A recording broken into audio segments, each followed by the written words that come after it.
बस किसी इंसान ने दारू पी रखी है कि ना पी रखी है, यह पता करने के पुलिस वालों को भी मशीन का इस्तेमाल करना पड़ा है। पर सारी दुनिया में भारतीय नारी ऐसी हैंगी जो फोन पे हेलो की आवाज सुनते ही बता देगी निकम्मा कहीं बैठकर दारू पी रहा।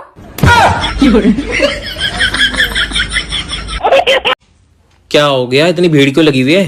अरे सामने वाली पड़ोसन ने अपने पति को मार दिया। अच्छा, क्यों? अरे उसने पोछा लगाया था, फ्लोर गीला था और वो उस पे चल दिया। तो ये फोर्स अभी भी बाहर खड़ी है, अंदर जाके उसको गिरफ्तार क्यों नहीं करती? फ्लोर अभी भी गीला है।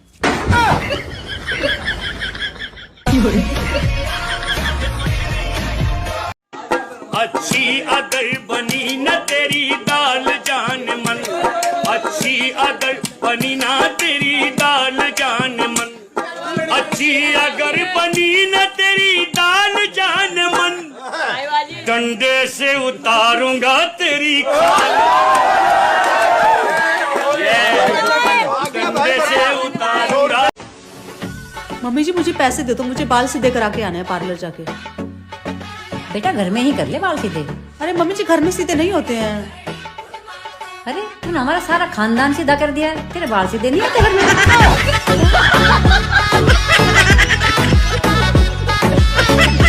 जो लोग कहते थे कि सास ननद अच्छी मिली चाहे न मिले, पति अच्छा मिल जाए तो पूरी जिंदगी आराम से कट जाती है। कहाँ है भैया वो लोग?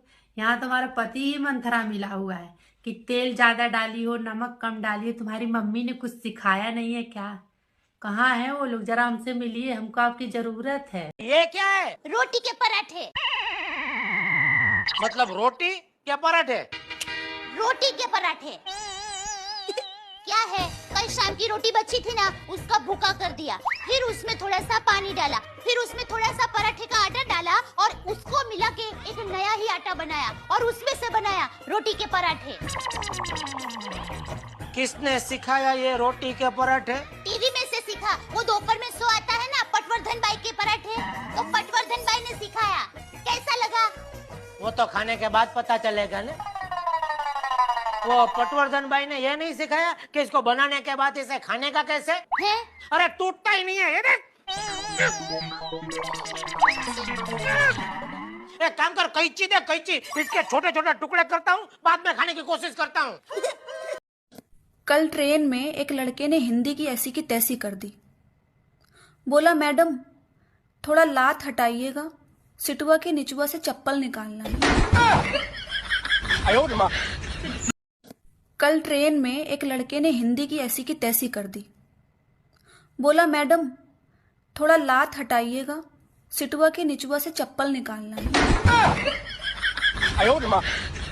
फरवरी प्रेमी की, होली देवर की, फिर महीना जेठ का, करवा चौथ पति का, अहोई अष्टमी बच्चों की, भाई दूज और रक्षाबंधन भाइयों के। अरे भैया हम महिलाओं के लिए भी कुछ है क्या? कुछ है? पूछती हैं हम महिलाएं।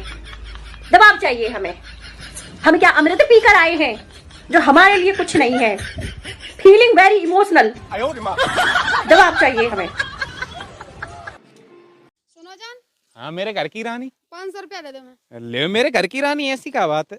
पर एक बात बताओ। हाँ। तो हम तो जान काय कहती। अरे वो जानवर कहीं तो हो जाए तो शॉर्ट में जान। बस तुम तो घर की रानी क्या कह रहे? हम अगर घर की नौकरानी कहें तो नेरो लंबो हो जाए, ताकि हम घर की रानी कह दे। ले पकड़ो 500, पकड़ो। हमें नहीं चाहिए, रख ले अपने पास। चलो 500 बचे, अपन जान के नहीं तब कोई दिक्कत नहीं, हमने घर की नौकरानी कह रही तो दिक्कत। कलेश। हाँ क्या है? मेरे पास टाइम नहीं है, घर के बतेरे काम होते हैं, बाहर जाके पी लो। भाई ये कोई तरीका अपने मियां से बात करने का है? तुम बीवियों से पतियों की इज्जत करना नहीं आती? काहे के पति काहे की इज्जत? अच्छा एक काम करो, तुम मुझे कोई 2 रीजन बताओ जिससे हम बीवियां तुम पतियों की इज्जत करें। ये क्या नया टंटा चालू कर दिया? हर घर में ये चल रहा, 2 रीजन बताओ पतियों की इज्जत के, 2 रीजन बताओ पतियों की इज्जत के। तू एक काम कर, 2 रीजन छोड़ पतियों की इज्जत के, कोई एक रीजन ऐसा बता हम पति तुम बीवियों की इज्जत करें, बता। अरे हम माँ है, हमारे कदमों तले जन्नत होती है। अबे तो इसमें तुम्हारी क्या कलाकारी हो गई? लड़की की शादी होती है, फिर बच्चा होता है, तब वो माँ बनती है, फिर उसके पैरों के नीचे जन्नत आती है। तो ये सारी कलाकारी तो बच्चे की हुई, वो पैदा हुआ तो तुम माँ बनी। कोई ऐसा रीजन बता जो तुम्हारी इज्जत हो बीवियों की। हम तुम्हारा घर संभालते हैं, तुम्हारे बच्चों को संभालते हैं, तुम्हारे माँ बाप को संभालते हैं और तुम्हें भी तो संभालते हैं। तुम ही तो हमारे माँ बाप को संभाल रही हो। जब तुम्हारे आने से पहले तो हम जंगलों में घूम रहे थे, हुलाला करते फिर रहे थे, घास पत्ते खा रहे थे, और बच्चों को संभालने में कौन सी कलाकारी है? तेरे पति ऐसे हैं जिनकी बीवी मर जाती है 3-4 साल बाद शादी के, वो अपने बच्चों को नहीं पालते क्या? और तूने घर कौन था हमारा सीमेंट से और चूने से बनाया आके, हम इसी में तो रह रहे थे। कोई एक रीजन ऐसा बता दे जो बीवियों की इज्जत हो। अरे हम बीवी है तुम्हारे खातिर, अपने माँ बाप को, अपने भाइयों को, पूरे खानदान को छोड़ के आते हैं सिर्फ तुम्हारे लिए। अबे तो डायन आते ही बदला लेती हो, हमें हमारे माँ बाप से अलग करा देती हो। 5 साल हो गए शादी को, 4 साल से अपने माँ बाप से अलग रह रही हूँ। कोई एक रीजन ऐसा बता दे जो तुम बीवियों की इज्जत हो, बता। सोच ले डायन, सोच ले आराम से, सोच ले। कोई एक रीजन बताइए मुझे तुम बीवियों की इज्जत करने का, सोच आराम से सोच।